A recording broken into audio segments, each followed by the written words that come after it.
siasat penuntut sulu bagi kesalahan sabotaj. Lembah Wawasan Malaysia 2.0 perkasa ekosistem pelaburan.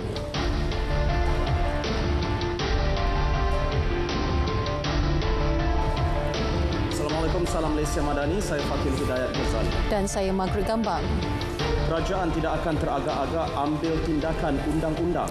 Tegas Perdana Menteri Datuk Seri Anwar Ibrahim, Polis Diraja Malaysia PDRM telah memulakan siasatan terhadap penuntut sulu, penimantara, peguam serta pihak-pihak lain yang berkaitan di bawah Seksyen 124K Kanun Keseksaan bagi kesalahan sabotaj.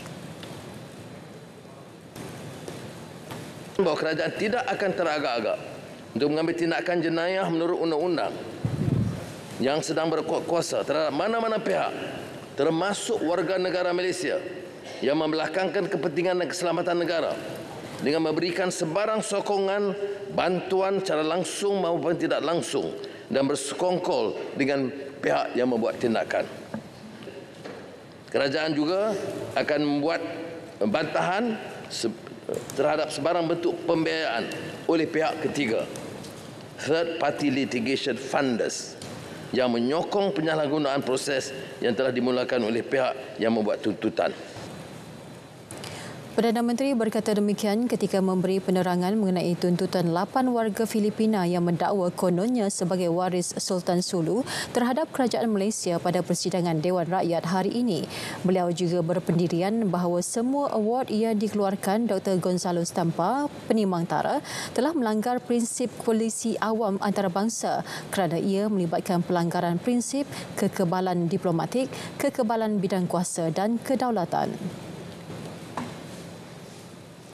Sementara itu, menyentuh dakwaan kerajaan Filipina terlibat secara langsung berkaitan tuntutan pihak yang dikatakan sebagai waris Sulu. Perdana Menteri menegaskan tidak ada bukti menunjukkan pelibatan kerajaan negara itu. Setakat ini tidak ada bukti penglibatan kerajaan Filipina dan ini saya patut tegaskan di sini. Saya juga ada perundingan 2 kali dengan Presiden Marcos Junior, Bombong, dan perkara ini tentu kita singgung tetapi dia tidak melibatkan kerajaan Filipina. Kita, pendirian kerajaan Malaysia, tegas. Mereka tahu. Jadi walaupun hubungan masih baik, dua hala, tuntutan masih ada, tetapi tidak menjejaskan kepentingan Sabah sebagai suatu wilayah merdeka berdaulat bersama Malaysia. Perjanjian dan usaha sama bagi pembangunan projek katalis Lembah Wawasan Malaysia MVV 2.0 di Negeri Sembilan dianggarkan bernilai 15.6 bilion ringgit. Menurut Perdana Menteri, Kerajaan Persekutuan sentiasa memberi sokongan dalam membangunkan ekonomi di Negeri Sembilan. Teks ucapan beliau disampaikan Timbalan Perdana Menteri Datuk Seri Fadilah Yusof pada Majlis Pelancaran projek katalis MVV 2.0.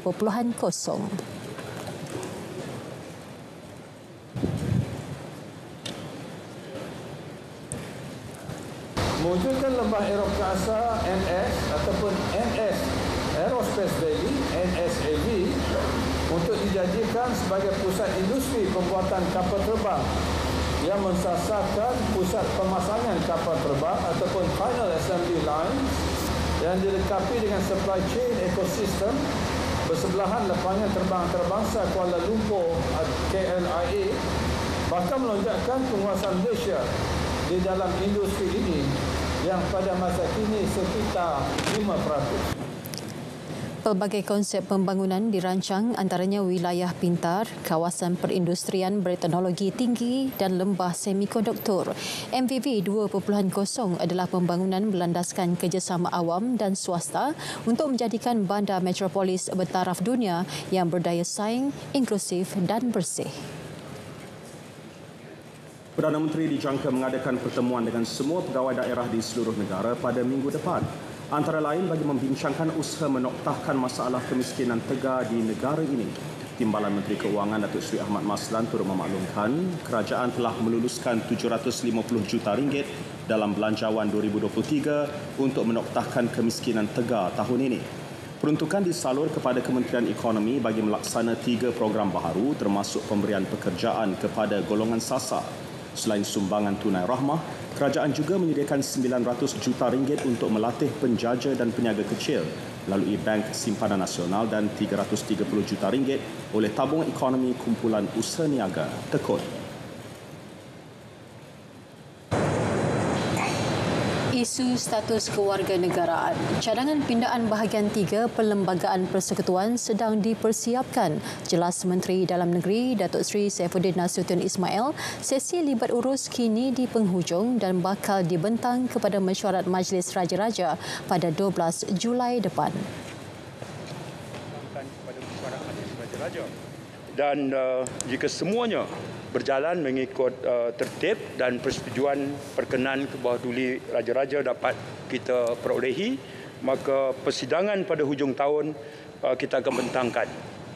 Dan kita lakukan ini secara komprehensif, bukan saja soal anak yang dilahirkan oleh ibu warga negara Malaysia di luar negara dengan pasangannya bukan warga negara, tetapi juga adalah satu pindaan yang komprehensif mengandungi sekurang-kurangnya 8 cadangan pindaan. Sesi libat urus sudah. Kenaikan kadar allowance sara hidup ESH pelajar tajaan Jabatan Perkhidmatan Awam JPA bagi peringkat persediaan hingga ijazah lanjutan dalam dan luar negara disambut positif mahasiswa.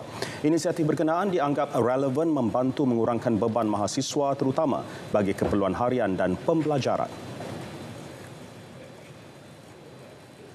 Saya melihat inisiatif ini sebagai satu bentuk keprihatinan Perdana Menteri dan juga kerajaan dalam mendengar rintihan dan suara pelajar. Mungkin ada yang merasakan RM100 itu satu nilai yang kecil, tapi saya sebagai pemimpin pelajar dan juga wakil kepada suara pelajar lain ingin menyatakan bahawa RM100 itu sangat-sangat memberi impak kepada kami. Ramai pelajar yang menggunakan wang dalam keperluan harian mereka, terutama dalam aspek pendidikan seperti untuk mencetak assignment dan juga keperluan harian di asrama. Inisiatif yang diambil oleh Datuk Seri Anwar ini memudahkan urusan pelajar dan juga saya rasa langkah yang diambil oleh beliau ini sangat relevan dengan konsep Malaysia Madani. Saya rasa kagum kerana beliau mengambil berat tentang kebajikan pelajar universiti. Inisiatif ini sangat membantu dan akan meringankan beban pelajar universiti kerana seperti mana kita tahu kos sara hidup yang makin tinggi. Allowance ini akan membantu untuk menyara hidup pelajar universiti. Pada masa sama, ia juga akan mengurangkan bebanan ibu bapa kami. Pelajar dapat ada akses yang lebih baik kepada pendidikan dengan adanya kenaikan allowance kerana mereka boleh memanfaatkan kenaikan allowance untuk membeli bahan rujukan, bahan ilmiah dan bahan bacaan tambahan supaya mereka semua dapat meningkatkan pendedahan diri terhadap ilmu dalam bidang masing-masing. Kuala Lumpur menggesa dunia dan pemain industri digital bekerjasama bagi menjamin keselamatan siber.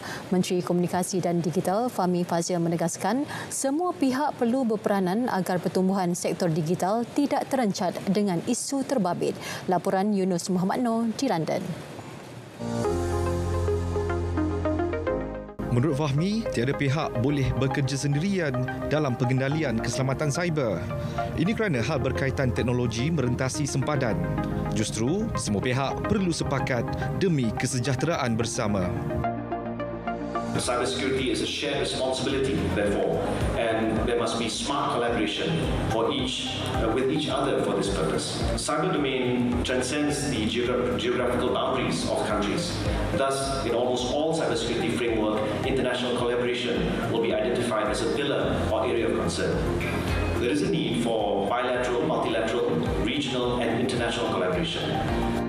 Beliau berucap dalam rangka lawatan sempena misi pelaburan Minggu Teknologi London. Tahun lalu, lebih 6 trilion insiden berkaitan keselamatan cyber dilapor berlaku di seluruh dunia. Laporan Indeks Keselamatan Cyber Global 2020 meletakkan Malaysia di tangga kelima negara paling selamat. Perkara itu bukti kesungguhan yang telah diletakkan kerajaan bagi memastikan persekitaran dan juga keadaan yang selamat buat para pemain industri. Laporan Yunus Muhammad Noor, London, RTM. Hanya 2.3% daripada keseluruhan rakyat Malaysia tampil menderma darah. Dengan Malaysia dijangka mencapai status negara tua menjelang 2030, sasaran pendermaan perlu ditingkatkan kepada 2.5% hingga 2.8% bagi setiap 1,000 penduduk dalam tempoh 5 tahun. Sempena sambutan Hari Penderma Darah Sedunia, ikuti laporan wartawan Maiza Musa Al-Bakri.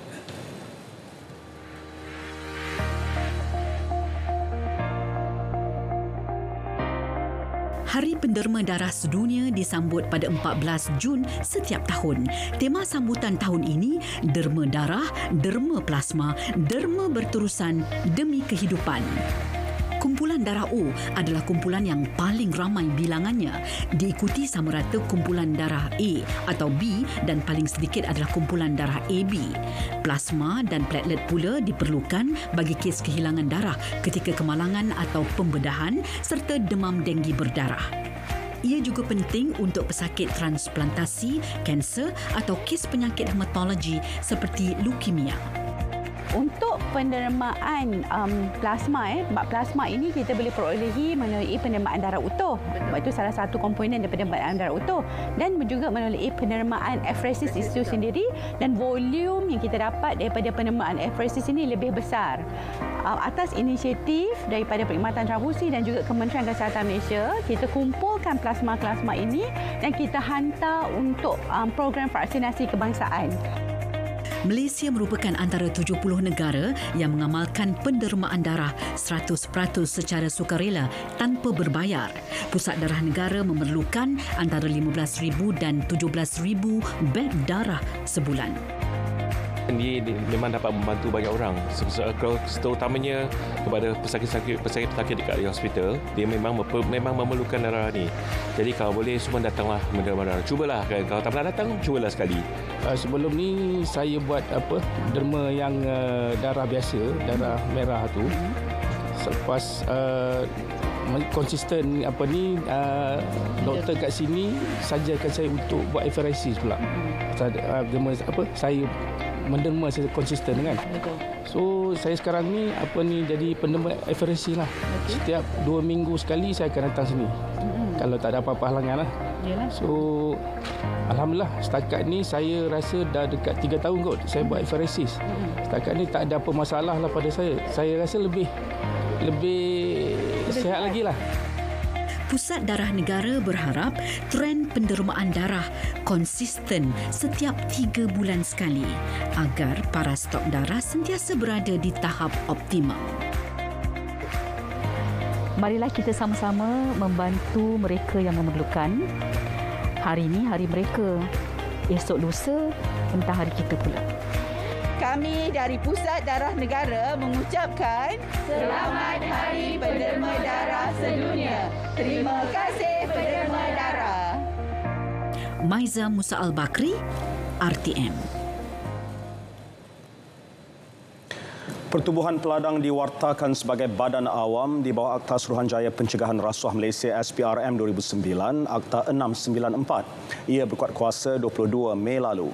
Pewartaan di bawah Seksyen 71-1 Akta 694 itu menjadikan Pertubuhan Peladang yang merangkumi Pertubuhan Peladang Kebangsaan Nafas, Pertubuhan Peladang Negeri dan Pertubuhan Peladang Kawasan sebagai badan awam. Pengerusi Ahli Jemaah Pengarah Nafas, Datuk Zamri Yaakob menerusi satu kenyataan media menjelaskan, pewartaan berkenaan membuktikan agensi itu memainkan peranan penting kepada negara. Hari ini, program advokasi penetapan badan awam terhadap nafas ke arah mencegah ketirisan dana tahun 2023 telah dianjur bersama SPRM di Ibu Pejabat Nafas. Mengulas lanjut, Datuk Zamri berkata penganjuran program tersebut membuktikan komitmen dalam memperkasa integriti, nilai insan yang tinggi dan unggul demi menjadikan Nafas sebuah organisasi pertubuhan peladang yang telus dan cemerlang. Terdahulu, taklimat disampaikan Ketua Cawangan Sosio Budaya dan Politik Bahagian Pendidikan Masyarakat SPRM, Ramli Hassan. Kolaborasi di antara Andalusia Travels and Tours dengan Turkish Airlines menjadi platform terbaik mempererat hubungan Malaysia dan Turki. Pada masa sama menawarkan pilihan kepada jemaah umrah untuk melancong ke Turki sebelum menganjurkan umrah. Memorandum persefahaman antara kedua-dua syarikat bernilai 29 juta ringgit diteruskan sejak diperkenalkan 13 tahun lalu. Andalusia berjaya menerbangkan lebih 10,000 jemaah ke negara berkenaan.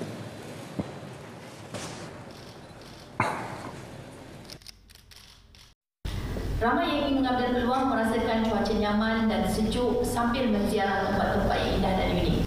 Pelancongan di Turki sendiri menjanjikan khazanah tempat-tempat yang sangat menarik dan mempesonakan kerana ianya merentasi dua benua Eropah dan Asia dan pemandangan landscape yang indah dengan seni bina yang menakjubkan. With it combined with Umrah as destination, it's a very unique and actually good opportunity for them to experience. Sambutan hebat pakej umrah berkenaan mendorong syarikat penerbangan itu menggandakan kapasiti penerbangan.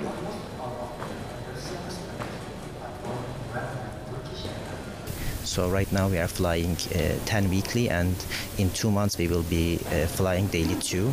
One in the early morning, 8:50 departure from Kuala Lumpur, and one 11 p.m. At night. So which connects Malaysians to further destinations and allows them to actually enjoy in Istanbul in different variety of their routes and their travel plans. Okey, salah satu kelebihan Turkish Airlines ini, mereka adalah penerbangan yang pergi ke banyak destinasi selain daripada Turki sahaja. So untuk pergi ke Europe dan sebagainya, mereka menjadi hub utama. Dengan harga pakej bermula daripada RM10,500, lebih 15,000 tempat duduk terjual setakat ini. Andalusia menyasarkan jualan 70,000 tempat duduk untuk tahun ini. Penerbangan pertama dijadual pada 18 Julai 2023. Seperti biasa setiap Rabu, kita ikuti harga runcit petrol dan diesel mingguan berkuat kuasa tengah malam ini hingga 21 Jun.